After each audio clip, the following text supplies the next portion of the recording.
Hello dear student, welcome to the lockdown series, class 9 and chapter name environmental management. Weather, हवामान. हवामान म्हणजे काय? Atmospheric condition at a specific time at a particular place are referred to as a weather. म्हणजे एखाद्या ठिकाणी ठराविक वेळेला असलेल्या वातावरणाच्या स्थितीला आपण काय म्हणतो? हवामान म्हणतो.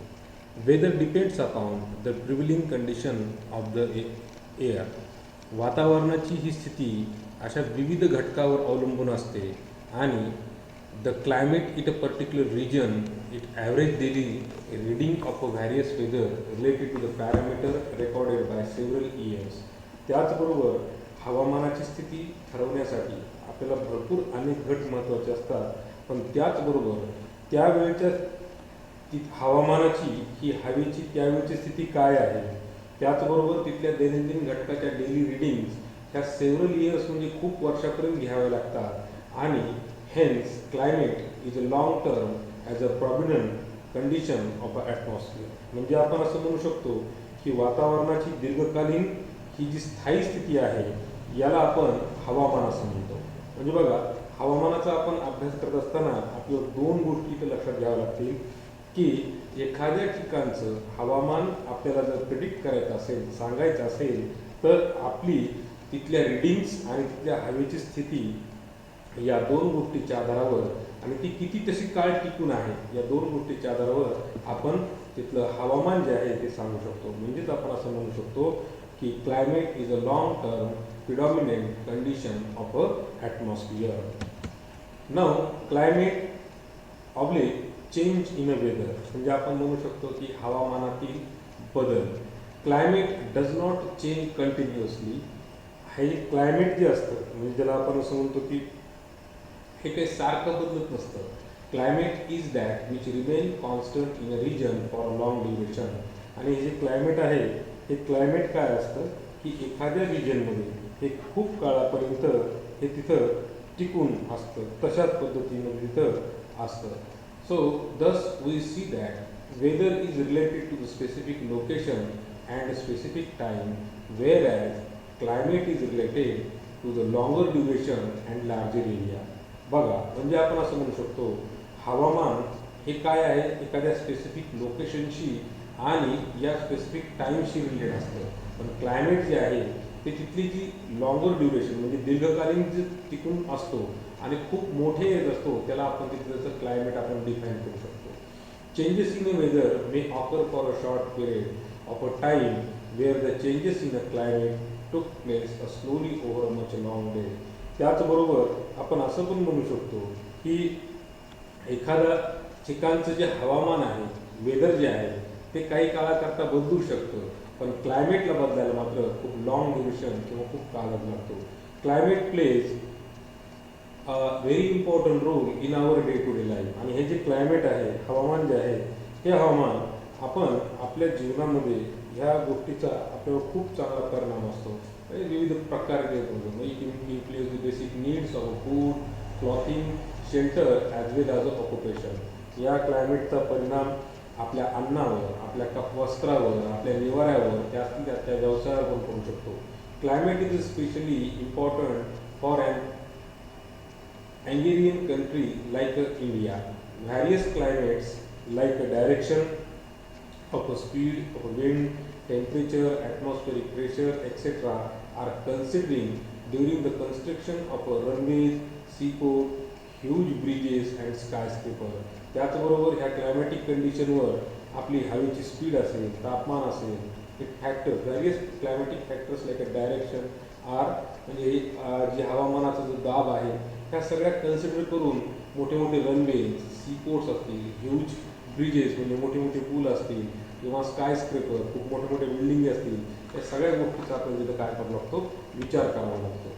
वेदर रिलेटेड और क्लायमॅटिक रिलेटेड फॅक्टर ज्याला आपण असं म्हणू शकतो की हवामानाचे रिलेटेड जे घटक आहेत, एक आहे सनलाईट म्हणजे सूर्यप्रकाश, दुसरं आहे क्लाउड्स म्हणजे ढग, ह्युमिडिटी म्हणजे आर्द्रता, रेनफॉल म्हणजे पर्जन्य, व्हिजिबिलिटी म्हणजे दृश्यता आणि टेम्परेचर म्हणजे तापमान आणि ॲटमॉस्फेरिक प्रेशर म्हणजे वातावरणीय दाब, या सगळ्या वेदर रिलेटेड किंवा आपण त्याला क्लायमॅटिक फॅक्टरसुद्धा असं म्हणू शकतो. Importance of a weather in the living world, आणि या वेदरचे या लिव्हिंग वर्ल्डसाठी नेमकं काय महत्त्व आहे हे आपण आता बघणार आहोत. म्हणजे या हवामानाचं सजीव सृष्टीमध्ये नेमकं काय महत्त्व आहे. Daily weather as also long term climatic conditions influence the human lifestyle. दैनंदिन तसेच दीर्घकालीन हवेचा व हवामानाचा मानवी जीवनावर प्रत्यक्ष अथवा अप्रत्यक्ष हा प्रभाव पडत असतो. जसं की लँड म्हणजे जमीन, वॉटर बॉडीज म्हणजे पाणी, पाण्याची जलस्रोते, प्लांट म्हणजे वनस्पती, ॲनिमल म्हणजे प्राणी, collectively form a natural environment to the earth. भूपृष्ठ आहे, जलाशय आहेत, वनस्पती आहेत, प्राणी आहेत, हे मिळून पृथ्वीवर एक प्रकारचं पर्यावरण तयार करत असतात. हे पर्यावरण जे आहे इट इज रिस्पॉन्सिबल, हे नेमकं कशाला कारणीभूत, डेव्हलपमेंट ऑफ ऑर्गॅनिझम म्हणजे सजीवांच्या विकासासाठी हे अत्यंत कारणीभूत ठरतं. The climate of a particular region helps to determine the diet, clothing, housing, occupation and lifestyle of the people for that region. एखाद्या प्रदेशातील लोकांचा आहार, पोशाखे, घरे, व्यवसाय व जीवनाची पद्धती निवडण्यास त्या प्रदेशातील हवामान हे सहाय्यभूत ठरते. फॉर एक्झाम्पल, जर उदाहरण घ्यायचं म्हणलं, the characteristic lifestyle of a Kashmiri and Rajasthani people. म्हणजे जर काश्मीरमधल्या लोकांची जीवनपद्धती तुम्ही पाहिली आणि राजस्थानी लोकांची जीवनपद्धती पाहिली तर हे दोघांचीही जीवनपद्धतीमध्ये तुम्हाला खूप असा फरक पाहायला मिळतो. कारण की काश्मीरमध्ये खूप थंडी असते आणि राजस्थानमध्ये खूप उष्ण असतो. मग तिथल्या परिस्थितीवरच त्यांची काय आहे जीवनपद्धती ही विकसित झाली आहे. त्याचबरोबर salinity of a marine water, formation of a oceanic current, current म्हणजे धारा, पाण्याचे प्रवाह, water cycle etcetera are related to various weather and climatic factor. भूपृष्ठाच्या आच्छादनातील खडकाचे विदर्णाचे कार्य, त्यात सागर जलाची क्षारता, सागर प्रवाहाची निर्मिती, त्याचबरोबर जलचक्राची निर्मिती इत्यादी गोष्टी या क्लायमॅटिक आणि या वेदर कंडिशनवर फॅक्टरवर अवलंबून असतात. Various climatic factor bring about the weathering rocks in the earth crust. भूपृष्ठाच्या आच्छादनातील जे खडक विदर्णाचे कार्य हवामानातील हे विविध घटक करत असतात. Climatic plays very important role in the formation of enrichment of a soil. मातीच्या निर्मिती आणि विकासात हवामानाच्या विकासात याचं अनन्यसाधारण असं महत्त्व आहे. Microbes in the soil play an important role in the formation of organic materials. Process depend upon various climatic factor. सूक्ष्मजीव जे असतात हे सूक्ष्मजीव हे सेंद्रिय द्रव्याची निर्मिती करण्यासाठी यांचा अतिशय महत्त्वाचा वाटा असतो आणि ही प्रक्रिया हवामानातील विविध घटकावर सुद्धा अवलंबून असते. Thus, it is very clear that the study of meteorology is very important to form the viewpoint of a human life. अशा प्रकारे वरील अनेक गोष्टींना आपल्याला स्पष्ट होतं की वातावरण आणि हवामानशास्त्राचा अभ्यास मानवी जीवनाच्या दृष्टिकोनातून हा अनन्यसाधारण आणि असा महत्त्वाचा ठरतो. मेट्रोलॉजी डिपार्टमेंट्स बघा, व्हाईल असर्टिंग म्हणजे फाइंड आउट करणे, सापडणे. The climate of a particular region, a review of a earlier study the various aspect in the climate is a very important. म्हणजे आपण असं म्हणू शकतो की एखाद्या ठिकाणचे जे हवामान जे आहे ते ठरवण्यासाठी आपल्याला हवामानाच्या त्यांच्या विविध अंगाचा व्हॅरियस ॲस्पेक्टचा आपल्याला काय करावं लागतो, अभ्यास करावा लागतो. हे अतिशय महत्त्वाचं असतं. त्याची निरीक्षणाची आपल्याला नोंद पण घ्यावी लागते. Most of the countries in the world have established the meteorological department for making and recording such observation. आणि याचं निरीक्षण करण्यासाठी, यांच्या नोंदी घेण्यासाठी विविध देशांमध्ये या गोष्टींचा हे डिपार्टमेंट्स त्यांनी उभा केलेले आहेत. These departments have observatories which are equipped with a modern instrument and technology. आणि या ऑब्झर्वेटरीला आपण वेधशाळा म्हणतो. मग या डिपार्टमेंटच्या एक वेगवेगळ्या प्रकारच्या वेधशाळा आहेत आणि या वेधशाळा अत्याधुनिक अशा तंत्रज्ञानाने आणि उपकरणाने ह्या अशा सुसज्ज असतात. If present climatic conditions are analyzed with a reference to the past climatic condition, we can predict the climatic changes in the future. म्हणजे वर्तमानकालीन हवामानाच्या स्थितीचे गतकालीन किंवा पाठीमागे घडलेल्या गोष्टीच्या संदर्भात जर आपण रेफरन्स लावून विश्लेषण केलं तर आपल्याला भविष्यात काय बदल नेमके घडू शकतात किंवा आपण प्रिडिक्ट करू शकतो कशाबद्दल, क्लायमॅटिक चेंज ऑफ म्हणजे नेमकं भविष्यात त्यांचा काय क्लायमॅटिक चेंजेसमध्ये फरक पडणार आहे. However, as a climatic is a net result of a complex mixture of a various atmospheric factors forecasting it is very complicated और डिफिकल्ट. हे जरी असलं तरी हवामान हे वातावरणाचं अतिशय घटकांचं संमिश्र स्वरूप आहे. म्हणजे आपण जरी प्रिडिक्ट करू शकलो पण हे इतकं सोपं नाही. हे अतिशय गुंतागुंतीचं आहे, संमिश्र असलेलं हे वातावरण आहे. आणि मग त्याच्यामुळे आपल्याला बहुतांश वेळेस आपण केलेले फोरकास्टसुद्धा हे थोडेसे इतके अंदाज करणं हे जर सोपं नसतं, चुकू होऊ शकतात. Forecasting is easy for places where climatic changes are slow and limited nature. म्हणजे जर एखाद्या गोष्टीचा आपल्याला हवामानाचा अंदाज जर वर्तवायचा असेल तर हवामान हे मर्यादित स्वरूपाने थोडंसं म्हणजे मर्यादित स्वरूपासून ते होऊ शकतं. However where the climatic changes are complex, interdependent and rapid, making forecast very difficult. पण ज्या ठिकाणी हे अतिशय जलद गतीने बदल घडतात, एकामेकावर अवलंबित्व असतं, मग अशा ठिकाणचा जो हवामानाचा अंदाज आहे या बदलाचा कठीण करणं मात्र म्हणजे हवामानाचा अंदाज वर्तवणं ते मात्र कसं आहे व्हेरी डिफिकल्ट आहे. ते आम्ही सांगू शकत नाही. सो हवामानशास्त्र मीटिओरोलॉजी ज्याला आपण म्हणतो, the science that study in the interrelationship between the various components of air, natural cycle, geological movement of earth and climate is called as a meteorology. आपण असं म्हणू शकतो की सायन्स दॅट स्टडी हे विज्ञान असं आहे ज्याचा अभ्यास करतं. कशाचा अभ्यास करतं? इंटर रिलेशनशिप बिटवीन म्हणजे काय नेमका सहसंबंध आहे, परस्पर संबंध आहे, कशा कशा various component of air, natural cycle, geological movements of the earth and climate is called as a meteorology. हवामानातील विविध घटक, निसर्ग चक्रे, पृथ्वीची भौगोलिक हालचाली व हवामान या सर्वांचा परस्पर जो अभ्यास संबंधाचा अभ्यास करणारे आणि विश्लेषण करणारे जे शास्त्र आहे त्याला आपण हवामानशास्त्र असं म्हणतो. Meteorology includes the study of storms, clouds, rainfall, thunder, lightning, etc. ढग, वादळे, मेघगर्जना किंवा विजांचा कडकडाट, मोठा पाऊस इत्यादी गोष्टींचा अशा घटकांचा याच्यामध्ये अभ्यास केला जातो.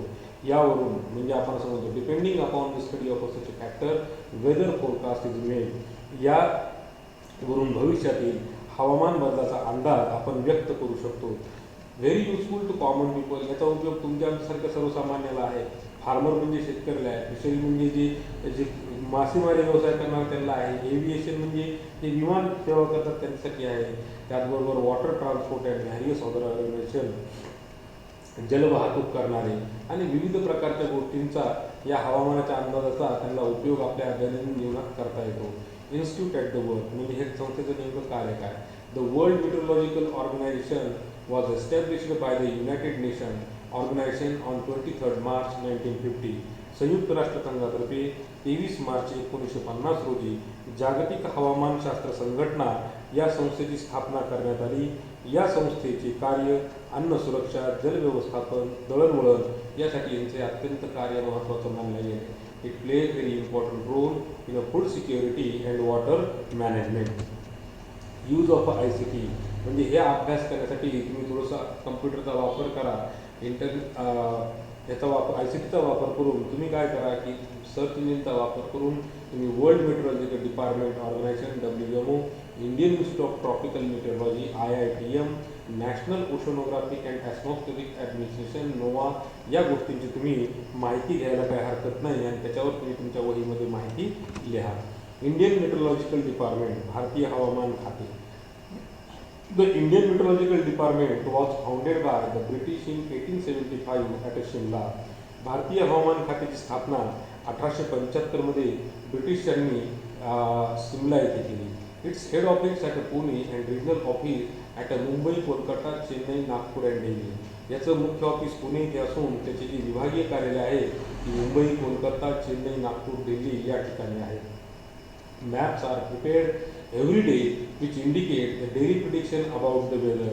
इथे दररोजच्या दररोज हवेची स्थिती, वातावरणाची स्थिती कशी राहील याचे नकाशे तयार केले जातात. Such a map are prepared and published twice in 24 hours. दिवसातून 24 तासात 2 वेळा असे हे नकाशे तयार करून प्रसिद्ध केले जातात. त्याचबरोबर in the institute research goes on continuously on various aspects like an instrument for the climatic reading, prediction about climate, made using the radar predictions about climatic and the seismology, predictions regarding to the rainfall, air pollution, etc.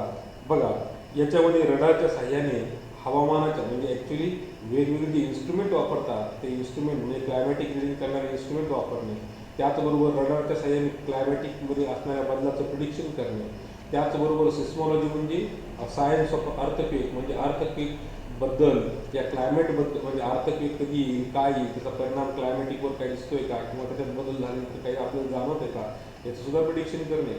त्याचबरोबर पाऊस किती कुठं पडणार आहे, मुसळधार वगैरे हे सॅटेलाईटच्या साहाय्याने हे पाहायला येतं. त्याचबरोबर पोल्युशनचं प्रमाण कुठं किती वाढलं आहे हे सुद्धा यामार्फत पाहिलं जातं. द इंडियन मेट्रोलॉजिकल डिपार्टमेंट हा मुद्दा कंटिन्यू आहे.